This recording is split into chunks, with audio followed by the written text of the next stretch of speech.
పవన్ కళ్యాణ్ గారి గురించి బయట ఒక మాట వినపడుతుంది. డిప్యూటీ సీఎం పవన్ కళ్యాణ్ అవుతాడు అని. ఇది ఎంతవరకు సాధ్యం అని మీరు అనుకుంటున్నారు? నిజంగా జరిగే అవకాశాలు ఉన్నాయా?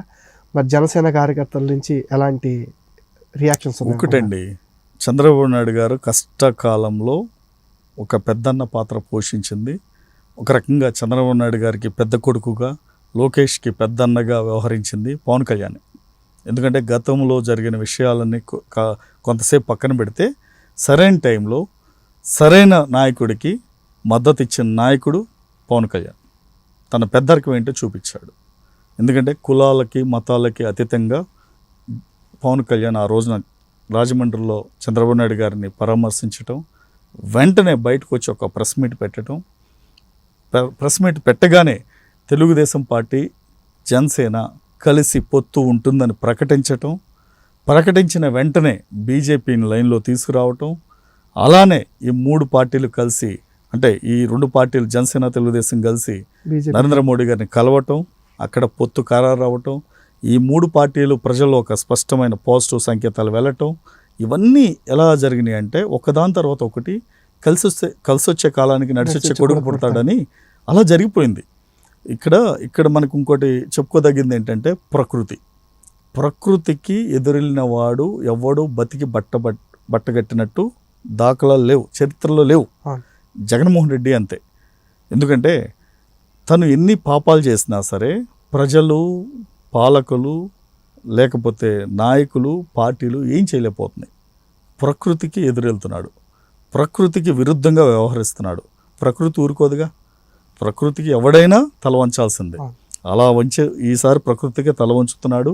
ఎందుకంటే చంద్రబాబు నాయుడు గారిని అరెస్ట్ చేయటమే జగన్మోహన్ రెడ్డి చేసిన మొట్టమొదటి తప్పు. ఆ తప్పేంటో రేపు జూన్ 4వ తారీఖున తెలుసుకుంటాడు. దాని పర్యవసానం ఎలా ఉంటుందో రాబోయే 5 ఏళ్ళు జగన్మోహన్ రెడ్డికి తెలుస్తుంది. ఎందుకంటే డెఫినెట్గా తెలుస్తుంది. ఒక చిన్న చేసిన మిస్టేక్ చంద్రబాబుని అరెస్ట్ చేయడం, ఆ అరెస్ట్ చేసిన పర్యవసానం ఏంటో జగన్మోహన్ రెడ్డికి ఇప్పటికే అర్థమైంది. జూన్ 4న కళ్ళు తెరుస్తాడు. రాబోయే 5 ఏళ్ళు ఏంటో కంప్లీట్గా.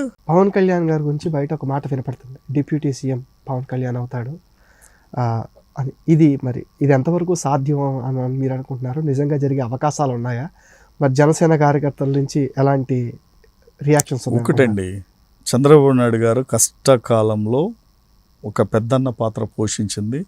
ఒక రకంగా చంద్రబాబు నాయుడు గారికి పెద్ద కొడుకుగా, లోకేష్కి పెద్దన్నగా వ్యవహరించింది పవన్ కళ్యాణ్. ఎందుకంటే గతంలో జరిగిన విషయాలన్నీ కొంతసేపు పక్కన పెడితే సరైన టైంలో సరైన నాయకుడికి మద్దతు ఇచ్చిన నాయకుడు పవన్ కళ్యాణ్.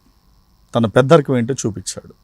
ఎందుకంటే కులాలకి మతాలకి అతీతంగా పవన్ కళ్యాణ్ ఆ రోజున రాజమండ్రిలో చంద్రబాబు నాయుడు గారిని పరామర్శించటం, వెంటనే బయటకు వచ్చి ఒక ప్రెస్ మీట్ పెట్టడం, ప్రెస్ మీట్ పెట్టగానే తెలుగుదేశం పార్టీ జనసేన కలిసి పొత్తు ఉంటుందని ప్రకటించిన వెంటనే బీజేపీని లైన్లో తీసుకురావటం, అలానే ఈ మూడు పార్టీలు కలిసి, అంటే ఈ రెండు పార్టీలు జనసేన తెలుగుదేశం కలిసి నరేంద్ర మోడీ గారిని కలవటం, అక్కడ పొత్తు ఖరారు అవ్వటం, ఈ మూడు పార్టీలు ప్రజల్లో ఒక స్పష్టమైన పాజిటివ్ సంకేతాలు వెళ్ళటం, ఇవన్నీ ఎలా జరిగినాయి అంటే ఒకదాని తర్వాత ఒకటి కలిసి వచ్చే కాలానికి నడిచొచ్చే కొడుకు పుడతాడని అలా జరిగిపోయింది. ఇక్కడ మనకు ఇంకోటి చెప్పుకోదగింది ఏంటంటే ప్రకృతికి ఎదురెళ్ళిన వాడు ఎవడు బతికి బట్టగట్టినట్టు దాఖలాలు లేవు, చరిత్రలో లేవు. జగన్మోహన్ రెడ్డి అంతే. ఎందుకంటే తను ఎన్ని పాపాలు చేసినా సరే ప్రజలు, పాలకులు, లేకపోతే నాయకులు, పార్టీలు ఏం చేయలేకపోతున్నాయి. ప్రకృతికి ఎదురెళ్తున్నాడు, ప్రకృతికి విరుద్ధంగా వ్యవహరిస్తున్నాడు. ప్రకృతి ఊరుకోదుగా, ప్రకృతికి ఎవడైనా తల వంచాల్సిందే. అలా ఈసారి ప్రకృతికి తల వంచుతున్నాడు. ఎందుకంటే చంద్రబాబు నాయుడు గారిని అరెస్ట్ చేయటమే జగన్మోహన్ రెడ్డి చేసిన మొట్టమొదటి తప్పు. ఆ తప్పేంటో రేపు జూన్ 4వ తారీఖున తెలుసుకుంటాడు. దాని పర్యవసానం ఎలా ఉంటుందో రాబోయే 5 ఏళ్ళు జగన్మోహన్ రెడ్డికి తెలుస్తుంది. ఎందుకంటే డెఫినెట్గా తెలుస్తుంది. ఒక చిన్న చేసిన మిస్టేక్ చంద్రబాబుని అరెస్ట్ చేయడం, ఆ అరెస్ట్ చేసిన పర్యవసానం ఏంటో జగన్మోహన్ రెడ్డికి ఇప్పటికే అర్థమైంది. జూన్ 4న కళ్ళు తెరుస్తాడు. రాబోయే 5 ఏళ్ళు ఏంటో కంప్లీట్గా అర్థమవుతుంది. పవన్ కళ్యాణ్ గారి గురించి బయట ఒక మాట వినపడుతుంది. డిప్యూటీ సీఎం పవన్ కళ్యాణ్ అవుతాడు ఇది మరి ఇది ఎంతవరకు సాధ్యం అని మీరు అనుకుంటున్నారు? నిజంగా జరిగే అవకాశాలు ఉన్నాయా?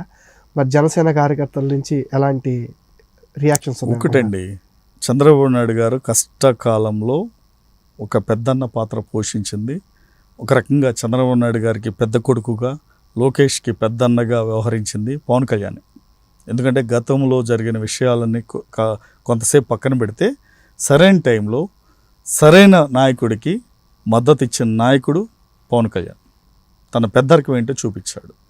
ఎందుకంటే కులాలకి మతాలకి అతీతంగా పవన్ కళ్యాణ్ ఆ రోజున రాజమండ్రిలో చంద్రబాబు నాయుడు గారిని పరామర్శించటం, వెంటనే బయటకు వచ్చి ఒక ప్రెస్ మీట్ పెట్టడం, ప్రెస్ మీట్ పెట్టగానే తెలుగుదేశం పార్టీ జనసేన కలిసి పొత్తు ఉంటుందని ప్రకటించటం, ప్రకటించిన వెంటనే బీజేపీని లైన్లో తీసుకురావటం, అలానే ఈ మూడు పార్టీలు కలిసి, అంటే ఈ రెండు పార్టీలు జనసేన తెలుగుదేశం కలిసి నరేంద్ర మోడీ గారిని కలవటం, అక్కడ పొత్తు ఖరారు అవ్వటం, ఈ మూడు పార్టీలు ప్రజల్లో ఒక స్పష్టమైన పాజిటివ్ సంకేతాలు వెళ్ళటం, ఇవన్నీ ఎలా జరిగినాయి అంటే ఒకదాని తర్వాత ఒకటి కలిసి వచ్చే కాలానికి నడిచొచ్చే కొడుకు పుడతాడని అలా జరిగిపోయింది. ఇక్కడ మనకు ఇంకోటి చెప్పుకోదగింది ఏంటంటే ప్రకృతికి ఎదురెళ్ళిన వాడు ఎవడు బతికి బట్టగట్టినట్టు దాఖలాలు లేవు, చరిత్రలో లేవు. జగన్మోహన్ రెడ్డి అంతే. ఎందుకంటే తను ఎన్ని పాపాలు చేసినా సరే ప్రజలు, పాలకులు, లేకపోతే నాయకులు, పార్టీలు ఏం చేయలేకపోతున్నాయి. ప్రకృతికి ఎదురెళ్తున్నాడు, ప్రకృతికి విరుద్ధంగా వ్యవహరిస్తున్నాడు. ప్రకృతి ఊరుకోదుగా, ప్రకృతికి ఎవడైనా తల వంచాల్సిందే. అలా ఈసారి ప్రకృతికి తల వంచుతున్నాడు. ఎందుకంటే చంద్రబాబు నాయుడు గారిని అరెస్ట్ చేయటమే జగన్మోహన్ రెడ్డి చేసిన మొట్టమొదటి తప్పు.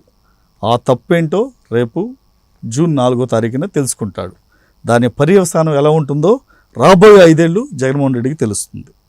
ఎందుకంటే డెఫినెట్గా తెలుస్తుంది. ఒక చిన్న చేసిన మిస్టేక్ చంద్రబాబుని అరెస్ట్ చేయటం, ఆ అరెస్ట్ చేసిన పర్యవసానం ఏంటో జగన్మోహన్ రెడ్డికి ఇప్పటికే అర్థమైంది. జూన్ 4న కళ్ళు తెరుస్తాడు.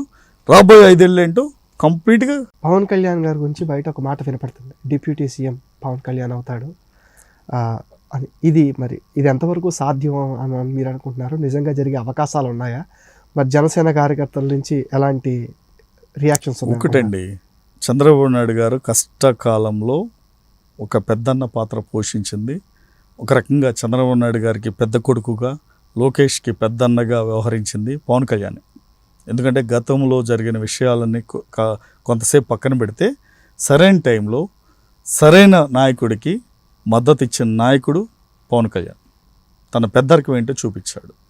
ఎందుకంటే కులాలకి మతాలకి అతీతంగా పవన్ కళ్యాణ్ ఆ రోజున రాజమండ్రిలో చంద్రబాబు నాయుడు గారిని పరామర్శించటం, వెంటనే బయటకు వచ్చి ఒక ప్రెస్ మీట్ పెట్టడం, ప్రెస్ మీట్ పెట్టగానే తెలుగుదేశం పార్టీ జనసేన కలిసి పొత్తు ఉంటుందని ప్రకటించటం, ప్రకటించిన వెంటనే బీజేపీని లైన్లో తీసుకురావటం, అలానే ఈ మూడు పార్టీలు కలిసి, అంటే ఈ రెండు పార్టీలు జనసేన తెలుగుదేశం కలిసి నరేంద్ర మోడీ గారిని కలవటం, అక్కడ పొత్తు ఖరారు అవ్వటం, ఈ మూడు పార్టీలు ప్రజల్లో ఒక స్పష్టమైన పాజిటివ్ సంకేతాలు వెళ్ళటం, ఇవన్నీ ఎలా జరిగినాయి అంటే ఒకదాని తర్వాత ఒకటి కలిసి వచ్చే కాలానికి నడిచొచ్చే కొడుకు పుడతాడని అలా జరిగిపోయింది.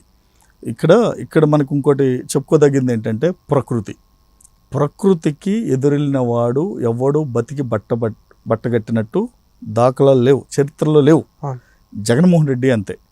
ఎందుకంటే తను ఎన్ని పాపాలు చేసినా సరే ప్రజలు, పాలకులు, లేకపోతే నాయకులు, పార్టీలు ఏం చేయలేకపోతున్నాయి. ప్రకృతికి ఎదురెళ్తున్నాడు, ప్రకృతికి విరుద్ధంగా వ్యవహరిస్తున్నాడు. ప్రకృతి ఊరుకోదుగా, ప్రకృతికి ఎవడైనా తల వంచాల్సిందే. అలా ఈసారి ప్రకృతికి తల వంచుతున్నాడు. ఎందుకంటే చంద్రబాబు నాయుడు గారిని అరెస్ట్ చేయటమే జగన్మోహన్ రెడ్డి చేసిన మొట్టమొదటి తప్పు. ఆ తప్పేంటో రేపు జూన్ 4వ తారీఖున తెలుసుకుంటాడు. దాని పర్యవసానం ఎలా ఉంటుందో రాబోయే 5 ఏళ్ళు జగన్మోహన్ రెడ్డికి తెలుస్తుంది. ఎందుకంటే డెఫినెట్గా తెలుస్తుంది. ఒక చిన్న చేసిన మిస్టేక్ చంద్రబాబుని అరెస్ట్ చేయటం, ఆ అరెస్ట్ చేసిన పర్యవసానం ఏంటో జగన్మోహన్ రెడ్డికి ఇప్పటికే అర్థమైంది. జూన్ 4న కళ్ళు తెరుస్తాడు. రాబోయే 5 ఏళ్ళు ఏంటో కంప్లీట్గా అర్థమవుతుంది.